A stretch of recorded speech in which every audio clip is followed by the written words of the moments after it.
Assalamualaikum warahmatullahi wabarakatuh. Ini minggu ke-9 pertemuan kita tentang penulisan bab 1 pendahuluan dan rumusan masalah. Jadi, kali ini kita membahas tentang poin apa saja di bab 1 pendahuluan dan mengulas kembali bagaimana cara membuat rumusan masalah.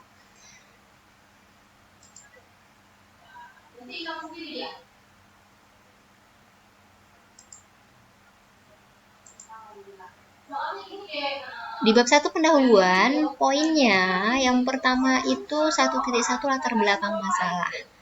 Latar belakang masalah ini kalian harus jelas karena pastinya pada saat kalian mempresentasikan penelitian kalian ataupun skripsi kalian pasti akan ditanyakan yang melatar belakangi penelitian kalian apa. Di sini kalian harus paham sekali antara fakta dan teorinya. Jadi beberapa penelitian kalian harus masukkan dan teorinya juga kalian masukkan di bagian latar belakang masalah ini. Tapi yang berhubungan dengan penelitian kalian. Jadi jangan tiba-tiba ada penelitian lain yang tidak berhubungan kalian masukkan. Nah, itu sangat salah sekali gitu. Terus berapa banyak, Bu? Pertanyaan seperti itu kan tadi. Untuk saya sendiri, saya tidak melihat ketebalan kalian latar belakang masalahnya. Akan tetapi saya pasti melihat bagaimana cara penulisan kalian dan jabaran kalian tentang teori dan fakta pada saat kalian menulis latar belakang masalah. Bisa jadi 1,5 lembar dengan spasi 1,5 atau 2 lembar. Tapi nggak mungkin cuma 1 paragraf, pasti tidak akan selesai di latar belakang masalah. Setelah latar belakang masalah, lanjut identifikasi masalah. Identifikasi masalah dari latar belakang masalah pasti banyak sekali masalah yang akan ditemukan. Silahkan identifikasi, tapi berupa bentuk pernyataan, bukan pertanyaan. Di sini nanti kita lihat cek skripsi mahasiswa Unimed, sebagiannya itu mereka banyak yang berupa pertanyaan di identifikasi masalah, padahal sudah jelas bentuk pertanyaan itu hanya ada di rumusan masalah. Setelah identifikasi masalah banyak, pastinya tidak mungkin semuanya kalian ambil pada saat penelitian. Ada pembatasan masalah di sini.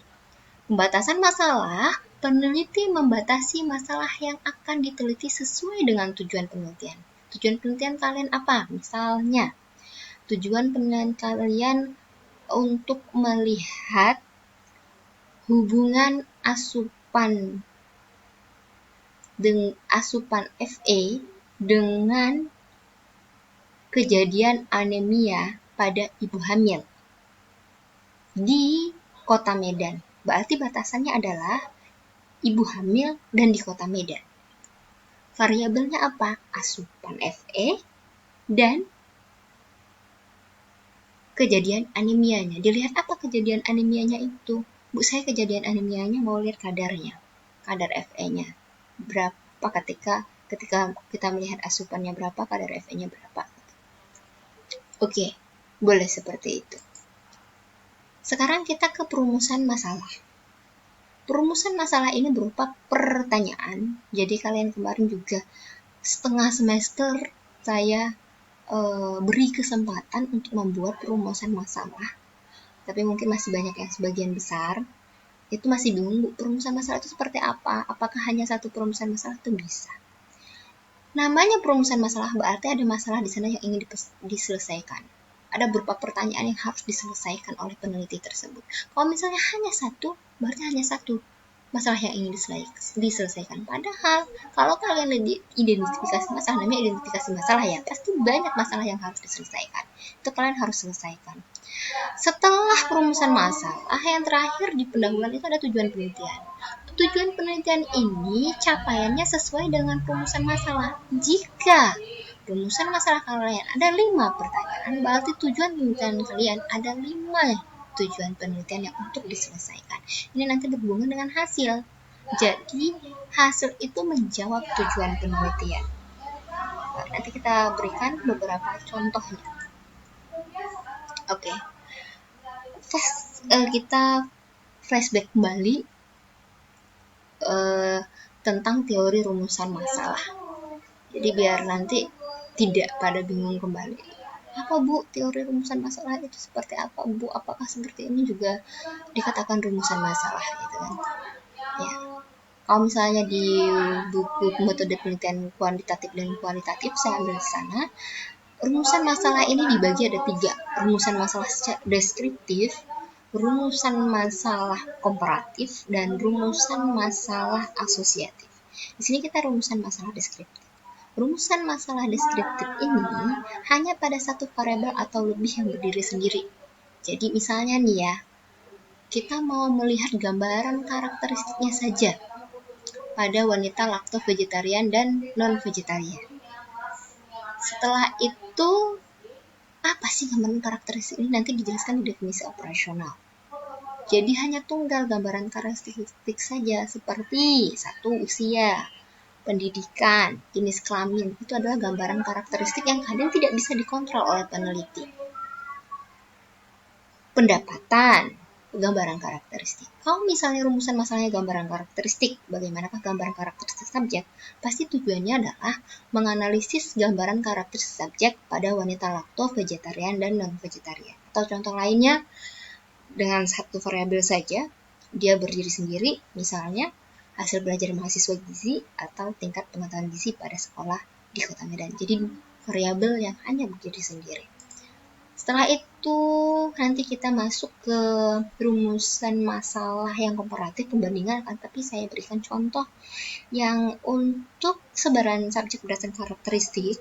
Jadi ketika ada rumusan masalah, ada tujuan, nanti dijawab di hasil dan pembahasan.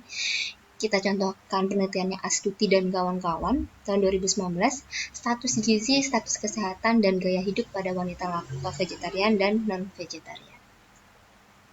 Variabelnya di karakteristik, yang rumusan masalahnya yang pertama, bagaimanakah gambaran karakteristik subjek pada wanita lakto-vegetarian dan wanita non-lakto-vegetarian. Ini nanti akan dijelaskan di hasil dan pembahasan, yaitu berupa variabel pendidikan, pekerjaan, pendapatan. Berarti ketika kita merumuskan suatu masalah 1.1, nanti akan dijawab juga di hasil. Oke, sekarang rumusan masalah komparatif. Rumusan masalah penelitian yang membandingkan keberadaan satu variabel atau lebih pada 2 atau lebih sampel yang berbeda. Jadi seperti ini. Nanti masih sama seperti penelitiannya Astuti. Adakah perbedaan gaya hidup pada wanita lakto-vegetarian dan non-vegetarian? Jadi di penelitiannya Astuti itu melihat perbedaan gaya hidup, status gizi, dan status kesehatan. Tapi untuk rumusan masalahnya, setiap variabel itu dipisah. Jangan digabung. Jadi per poinnya dipisah. Adakah perbedaan gaya hidup? Adakah perbedaan status gizi? Adakah perbedaan status kesehatan pada wanita lakto-vegetarian dan non-vegetarian? Tujuannya sesuai dengan rumusan masalah komparatif. Yang pertama, menganalisis perbedaan gaya hidup pada wanita lakto-vegetarian dan non-vegetarian. Yang kedua, menganalisis perbedaan status gizi. Yang ketiga, menganalisis perbedaan status kesehatan pada wanita lakto-vegetarian dan non-vegetarian. Nah, di sini contohnya masih sama, masih Astuti dan kawan-kawan, karena penelitiannya ini menurut saya dari jurnal MKMI ya, lengkap untuk ujinya, dari mulai gambaran karakteristik, uji beda, dan uji hubungan. Nah, jadi uji bedanya ya, gaya hidup, status gizi, dan status kesehatan. Jadi membedakan gaya hidup, status gizi dilihat dari IMT, status anemia ya, jadi status gizinya ada 2, dia melihat status secara IMT dan status anemia. Terus yang ketiga, status kesehatan. Jadi bedanya seperti apa wanita lakto-vegetarian dan non-vegetarian. Nanti untuk statistik di metode nanti saya jelaskan kembali. Oke, di rumusan masalah yang terakhir, rumusan masalah asosiatif, ada sebagian referensi mengatakan kalau untuk rumusan masalah asosiatif ya hanya hubungan kausal sebab akibat. Tapi kalau di buku yang saya nanti lihatkan sumbernya ya, itu tentang metode kuantitatif dan kualitatif, membagi 3 hubungan simetris, hubungan kausal sebab akibat, hubungan interaktif atau timbal balik. Kita akan mengambil hubungan kausal sebab akibat karena jelas antara variabel dependen dan independen. Di sini ada contoh juga sama, masih seperti contohnya Astuti juga, jurnalnya Astuti. Jadi Astuti dan kawan-kawan mau melihat hubungan status gizi dengan gaya hidup dan status gizi dengan gaya hidup. Jadi di sini ada dua rumusan masalah. Apakah ada hubungan status gizi dengan gaya hidup pada wanita lakto-vegetarian dan non-vegetarian? Apakah ada hubungan status kesehatan dengan gaya hidup pada wanita lakto-vegetarian dan non-vegetarian? Dijawab di hasil dan pembahasan. Ini ada variabel status gizi, status kesehatannya. Dilihat gaya hidupnya si lakto-vegetarian, wanita lakto-vegetarian dan non-vegetarian itu seperti apa.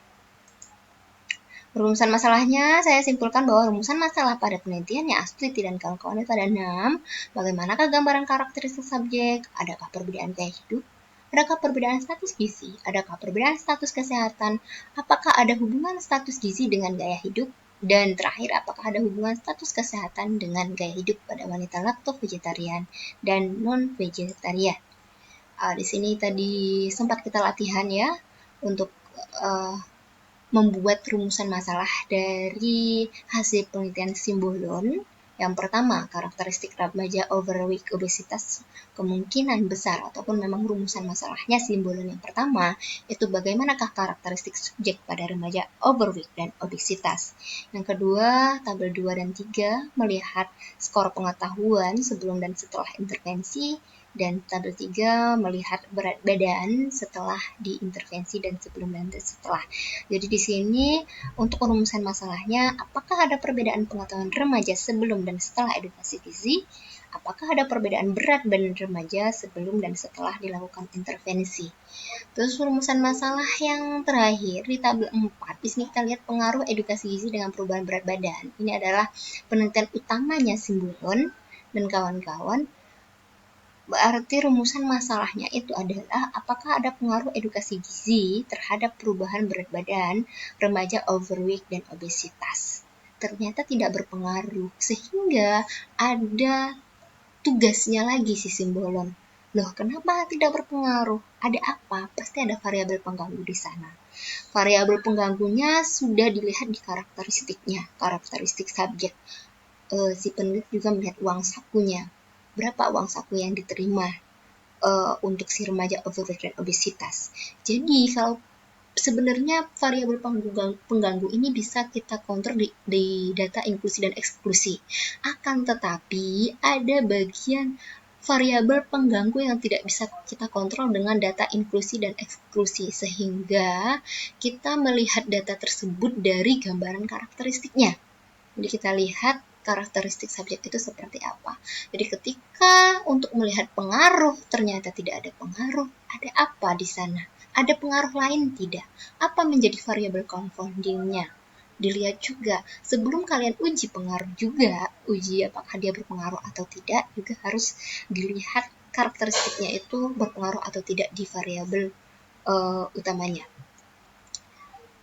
Ternyata ketika ujian KOFA TS itu untuk uang saku yang berpengaruh. Jadi uang saku itu sebagai confounding faktor dalam hubungan edukasi gizi dengan perubahan berat badan pada remaja.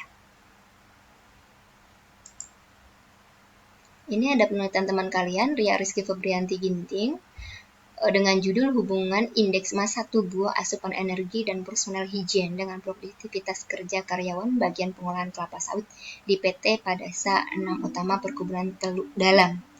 Jadi ada beberapa poin yang Ria Rizky juga sudah memberikan rumusan masalah. Apakah ada hubungan indeks massa tubuh dengan produktivitas kerja karyawan? Apakah ada hubungan asupan energi dengan produktivitas kerja karyawan? Apakah ada hubungan personal hygiene dengan produktivitas kerja karyawan? Jadi kalau misalnya sudah jelas di bagian karyawan pengolahan PT Padasa, di rumusan masalahnya tidak perlu dicantumkan kembali. Untuk ini tinggal tambahkan gambaran karakteristik dari karyawan bagian pengolahan kelapa sawit, karena pasti ada perempuan, ada laki-laki di sana, terus usianya, terus pendapatannya pasti berbeda. Nanti kita cek proposal bab 1 karena kita sudah cek bersama-sama. Seperti ini ya, di sini tidak ada logo, ternyata ada logo di sini. Terus ini tugas kalian, jadi harus ada partnernya Untuk melihat SPOK, tata bahasa, teori fakta, referensi, dan cek plagiarisasi bisa dengan tools yang lain. Oke, terima kasih. Wassalamualaikum warahmatullahi wabarakatuh.